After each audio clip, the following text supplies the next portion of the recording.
So what was it about these characters that pulled you into this series?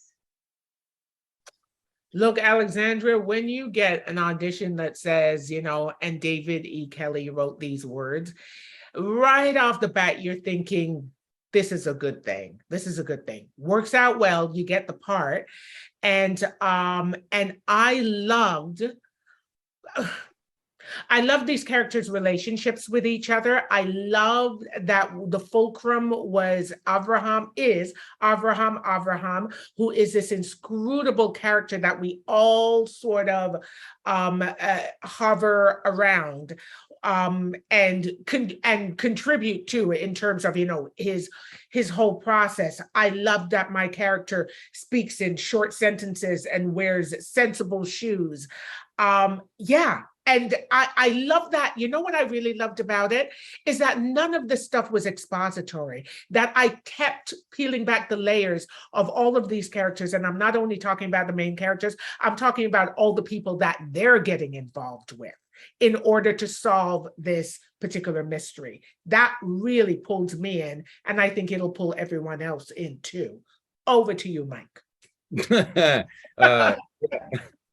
No, yeah, I mean, David Kelley, Barry Levinson, gritty cop drama, Brooklyn, New York, summertime, like all of it sounded fantastic. And then I read the book, and there's this strange Abraham character, and I was like, well, who's gonna play this? And they're like, Jeff Wilbush from Unorthodox, and I was like, the weirdo with the Yankee cap, that guy was so creepy in that show, and I was like, fantastic, I can't wait to work with that guy, and thank God it's him, because he's just bringing such depth to this thing. He's just fascinating. He's fascinating what he's doing with this guy. Mm-hmm. I will say David E. Kelley was, as soon as I saw his name attached, I was like, yeah, okay, I'm there. You're in. Yeah. So I was going to ask, how familiar were you with the source material before reading or after getting the part? I wasn't. I had to order it and read it. Yeah. Yeah. And thank God for it, because I love discovering new things like that. I mean, God, there's so much in this world that we don't know about, and then you get this gem of a book that just keeps you turning the pages, because it's this world that I'm not particularly familiar with, and characters in a worldview that I'm not particularly familiar with, but who are nonetheless extremely engaging and incessantly, like, just so grounded in their humanness. I loved discovering D.A. Mashani's stuff. Yeah, I mean, in the pantheon of like the great moody noirish detective mysteries, it's hard to reinvent, and I think that they did with Abraham. I think that this is a character you've never seen before, with a methodology that we've never seen before. I think that I think it's fascinating. Mm-hmm. So, without giving away any spoilers, just going into teasers, is there anything that you can't wait for the fans to see play out in this series? I mean, there are so many layers to it. Everything. Are you kidding?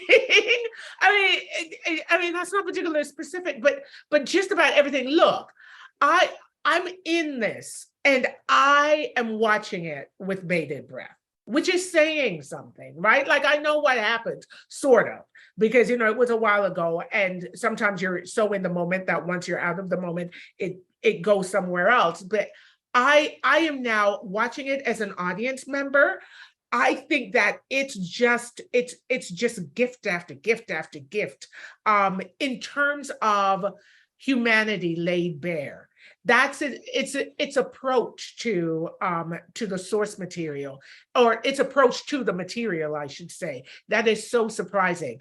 As Michael said, it's something that we've never seen before. It's not a whodunit. It's a who are these people? Who are these people? And that always to me is fascinating. And the primary person is Abraham, who is so inscrutable, but you can't take your eyes off him. You cannot take your eyes off of what Jeff Wilbush does with him, right? Yeah, no, it's fantastic. And the you know, and the even just the popcorn element of this show and how it unfolds. And by the time, you know, the payoffs are really cool and they're really surprising. And we were all kind of like, when we would get a new script, we'd all like huddle up in our chairs and be like, did you read it? Did you read 4? Did you read 5? Did you read 6? Yeah. You know, Yeah. because we were just as we were fanning out, hopefully just like everybody else will. Yeah. So, Absolutely. Karen, I need to ask because, every time I see you on screen, it's always some different character, and it's like, okay, that's Karen Robinson again. That's not the role she played last time. What's going on? How do you get into all these different characters? How do you make them so? How do you become such a chameleon?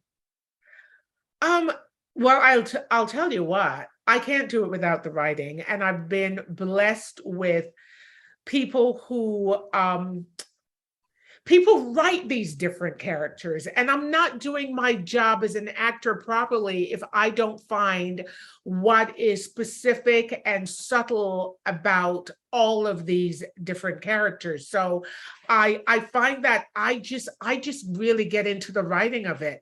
And I mean, in a way, all of these, people are puzzles. I've heard Michael say that, and I'm stealing it. People are puzzles. So every time I get one of these characters, I think I just have to bring a different part of myself, until I run out of selves. But that may not happen because I think people grow and change and are endlessly puzzling. So that's the only way I can tell you I get to do it. With your career, it's not happened yet. I can't see it happening. Thank you for saying that. I hope it doesn't. Well, thank you so much. I do need to wrap there, but it's been a pleasure talking to you both, and good luck with the series.